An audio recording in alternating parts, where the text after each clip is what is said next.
ঘরমুখো মানুষের যাত্রায় আতঙ্ক ছড়িয়েছে চাঁদপুরে।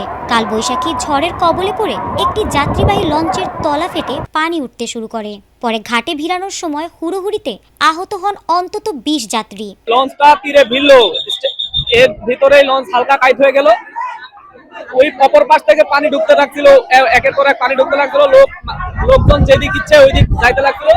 দুইটা লঞ্চের সাপোর্ট থাকাতে এই লঞ্চটা এখনো টিকে আছে, নয়তো অনেক ক্ষয়ক্ষতি হতো। আর যদি 10 মিনিট দেরি হতো হয়তো এইগুলো সাপ একদম পানির নিচে তলিয়ে যেত।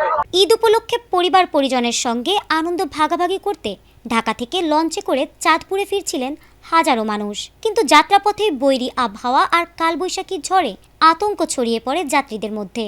চাঁদপুর নৌ টার্মিনালে পৌঁছানোর আগ মুহূর্তে ময়ূর 7 নামের যাত্রীবাহী লঞ্চটির তলা ফেটে পানি উঠতে শুরু করে। এতে যাত্রীদের মাঝে সৃষ্টি হয় চরম ভয় আর বিশৃঙ্খলা। জীবনটা নিয়ে কোনো রকম ফিরছি, আর বাকি যা ছিল তা লঞ্চের ভিতরে ছিল। কোনো রকম ওই লঞ্চ থেকে পাস হয়ে পল্টনে নামছি আর কি। এখন আমাদের মালামাল বুঝে পায় না, মালামালের জন্য দাঁড়িয়ে রয়েছি। মালামালটা দিয়ে দিলে চলে যাবো। তড়িঘড়ি করে লঞ্চটি ঘাটে ভিড়ানো হলে বাঁচতে গিয়ে হুড়োহুড়ি শুরু করেন যাত্রীরা।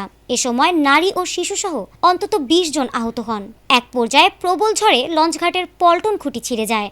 খবর পেয়ে দ্রুত ঘটনাস্থলে পৌঁছে নৌ পুলিশ, ফায়ার সার্ভিস, কোস্টগার্ড ও স্কাউট সদস্যরা উদ্ধার কাজ শুরু করেন। অনেক যাত্রী তাড়াহুড়ো করে নামতে গিয়ে নিজেদের মালামালও নিতে পারেননি। পরে সেসব মালামাল পুলিশ হেফাজতে নেয়। মৃত্যু কি জিনিস এই দেখলাম প্রথম 40 বছর বয়সে মানুষের আহাকার। এই তুফানের যে কিসমত দেখলাম, আল্লাহ দেখাইলো এক সাইড ডাইবে গেছে গা ইগল সাপ। এবারে মানুষ যাত্রী নামাইছি ইচ্ছা। ঢাকা থেকে আসা যাত্রীরা জানান, জীবনে এই প্রথম এত কাছ থেকে মৃত্যু ভয় দেখেছেন তারা।